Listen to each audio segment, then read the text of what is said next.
வணக்கம் வியூவர்ஸ். ஸ்ரீமத் பாகவதம்.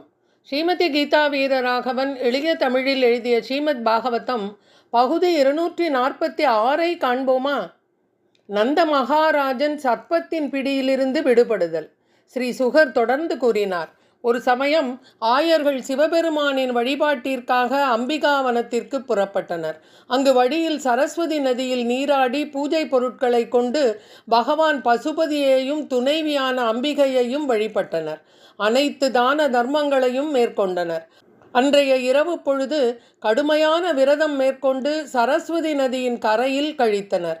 அவர்கள் வெறும் நீரை மட்டுமே பருகி விரதம் இருந்தனர். அந்த இரவில் பயங்கர பசி கொண்ட ஒரு பெரிய பாம்பு புதரில் இருந்து வெளியே வந்து நன்றாக உறங்கிக் கொண்டிருந்த நந்த மகாராஜாவை விழுங்கத் தொடங்கியது. பாம்பின் பிடியில் சிக்கிக்கொண்ட நந்த மகாராஜா, கிருஷ்ணா கிருஷ்ணா, என் அன்பு மகனே, பெரிய பாம்பு என்னை விழுங்கிக் கொண்டிருக்கிறது, என்னை காத்தருள்வாயாக என்று கூக்குரலிட்டார். நந்த மகாராஜாவின் கூக்குரலை கேட்ட ஆயர்கள் உடனே விழித்து எழுந்து அவர் பாம்பினால் விழுங்கப்படுவதைக் கண்டு அதிர்ச்சி அடைந்தனர். தீப்பந்தங்களை கொண்டு அந்த பாம்பை தாக்கினர். ஆனால் அந்த பாம்பு நந்த மகாராஜாவை விடுவிக்கவில்லை. அப்பொழுது அந்த இடத்திற்கு வந்த பகவான் ஸ்ரீ கிருஷ்ணர் தனது திருப்பாதத்தினை அந்த பாம்பின் மேல் வைத்தார். அவருடைய தெய்வீக பாதம் பட்டவுடனேயே பாம்பின் பாவங்கள் எல்லாம் ஒழிந்தன. தனது பாம்பு உடல் நீங்க பெற்று வணங்கத்தக்க வித்யாதரனாக தோன்றினான். அனைத்தையும் அறிந்திருந்த பகவான் ஸ்ரீ கிருஷ்ணர் ஒன்றும் அறியாதவர் போல, நீ யார்? இந்த நிலை உனக்கு எப்படி ஏற்பட்டது? எவ்வாறு இந்த பாம்பின் வடிவத்தை அடைந்தீர் என்று கேட்டார். அதனை கேட்டவுடன் பகவானை வணங்கி பேசத் தொடங்கினான் வித்யாதரன். நான் சுதர்சனன் என்னும் பெயர் உடைய வித்யாதரன் ஆவேன்.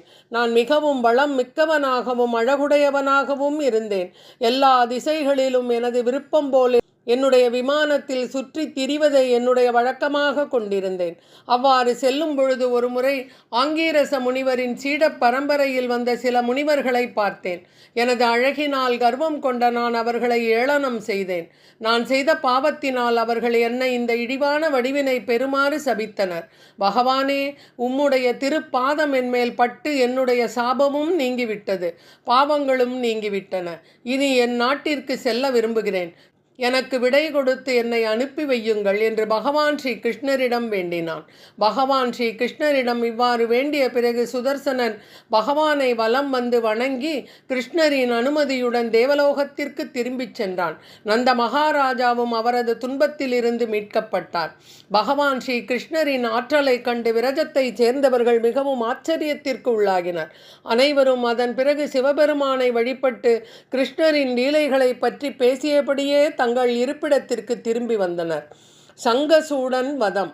ஒரு நாள் இரவு வேளையில் கிருஷ்ணரும் பலராமரும் மற்ற கோபியர்களுடன் விளையாடி கொண்டிருந்தனர். அன்றைய தினம் பௌர்ணமி ஆகும்.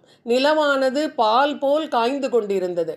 ஹோலிகா பூர்ணிமாவாகும். இனிமையான தென்றல் காற்று வீசிக்கொண்டிருந்தது. மற்ற கோபியர்கள் கிருஷ்ணர் மற்றும் பலராமரை பற்றிய பாடல்களை பாடிக்கொண்டு மகிழ்ச்சியுடன் இருந்தனர். அப்பொழுது பகவான் ஸ்ரீ கிருஷ்ணரும் பலராமரும் இணைந்து பாடத் தொடங்கினர். ஒரே சமயத்தில் ஸ்வர வரிசைகளின் முழு ஸ்தாயினையும் முறைப்படி வெளிப்படுத்தியது.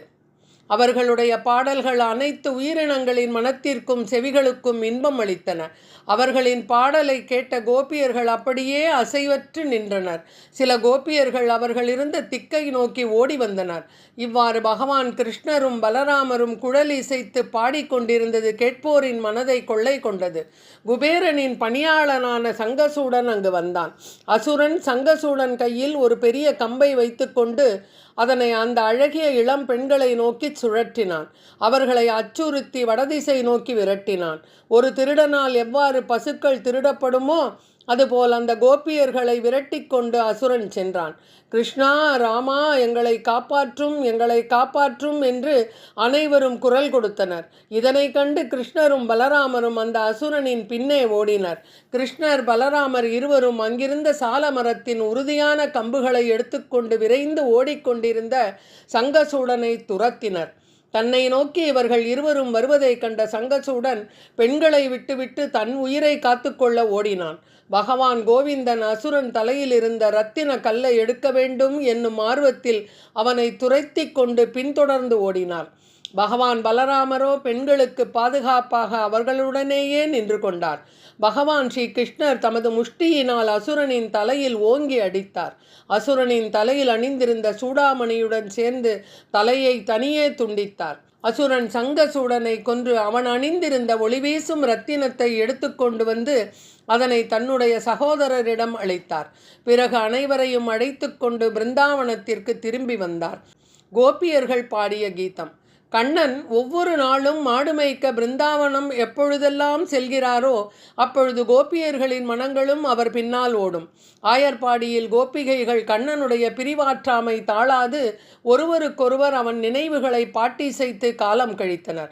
அதாவது அவரது லீலைகளை பற்றி பாடி தமது நாட்களை துயரத்துடன் கழிக்கின்றனர்.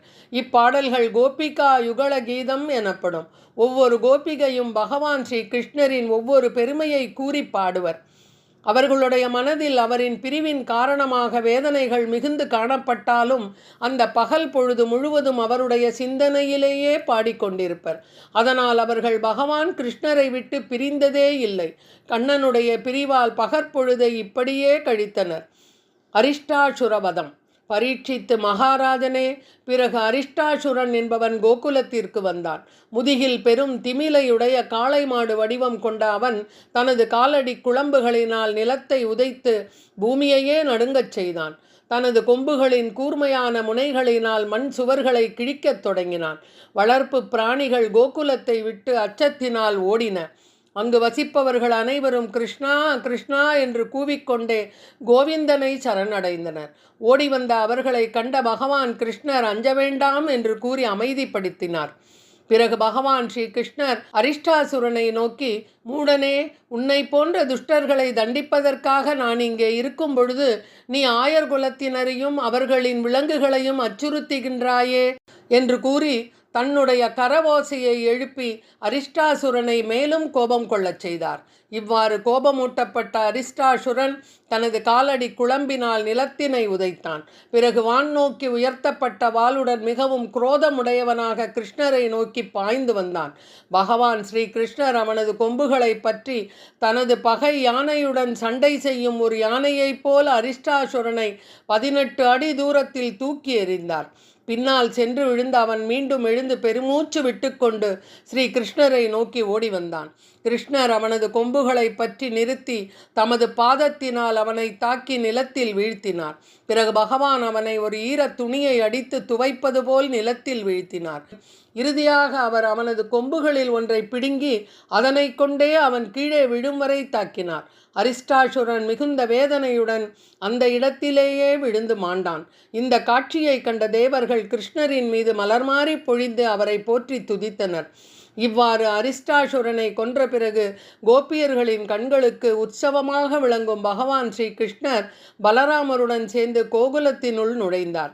பகவான் ஸ்ரீ கிருஷ்ணரின் லீலைகளையெல்லாம் கண்ட நாரதர் கம்சனிடம் சென்றார். முக்காலமும் உணர்ந்த அவர் பகவான் ஸ்ரீ கிருஷ்ணரை பற்றிய உண்மைகளை பின்வருமாறு கம்சனிடம் எடுத்து கூறினார். கம்சனே, உண்மையில் யசோதைக்கு பிறந்தது பெண் குழந்தையாகும். கிருஷ்ணர் தேவகியின் மைந்தராவார். பலராமரோ ரோகிணியின் புதல்வராவார்.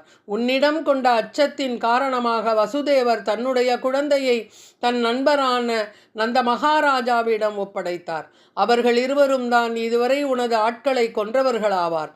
இதை கேட்டதும் போஜர்களின் தலைவனான கம்சன் மிகவும் கோபம் கொண்டு கூரிய வாளினை எடுத்து வசுதேவரை கொல்ல முற்பட்டான்.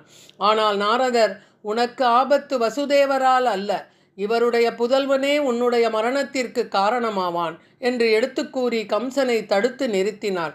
பிறகு கம்சன் வசுதேவரையும் அவருடைய மனைவி தேவகியையும் மீண்டும் சிறையிலிட்டான்.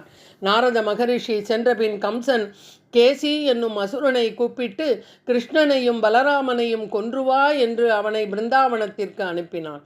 பிறகு போஜர்களின் அரசரான கம்சன் தனது நாட்டின் சிறந்த மலர்களான முஷ்டிகன், சானூரன், சலன், தோச்சலன் போன்றவர்களின் தலைமையின் கீழுள்ள தனது அமைச்சர்களையும் தனது யானை பாகர்களையும் அழைத்து வரச் செய்து பின்வருமாறு பேசினான்.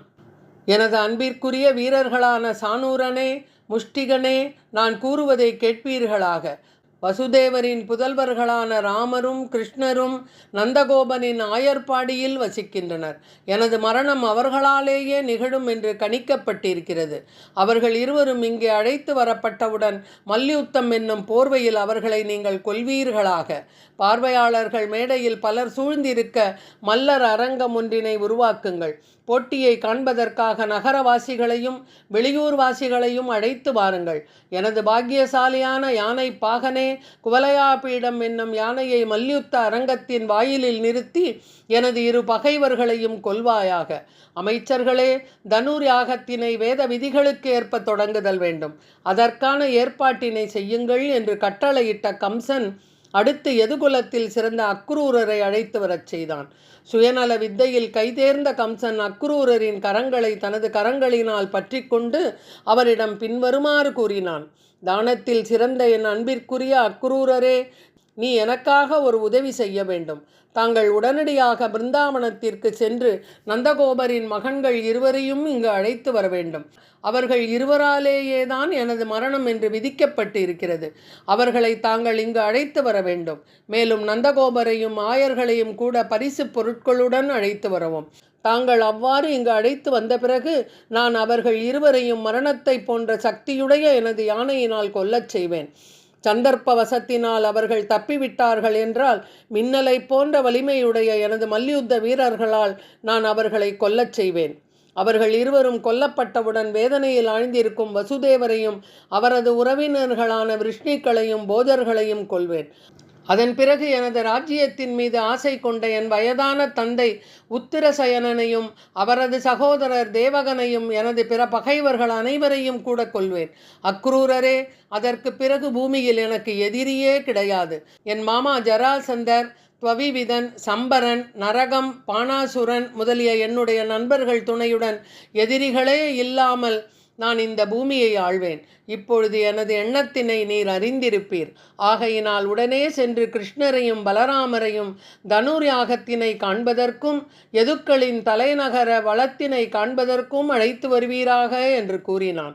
ஸ்ரீ அக்ரூரர் கூறினார், மன்னரே, தாங்கள் கூறியது மிகவும் சிறந்த திட்டம்தான்.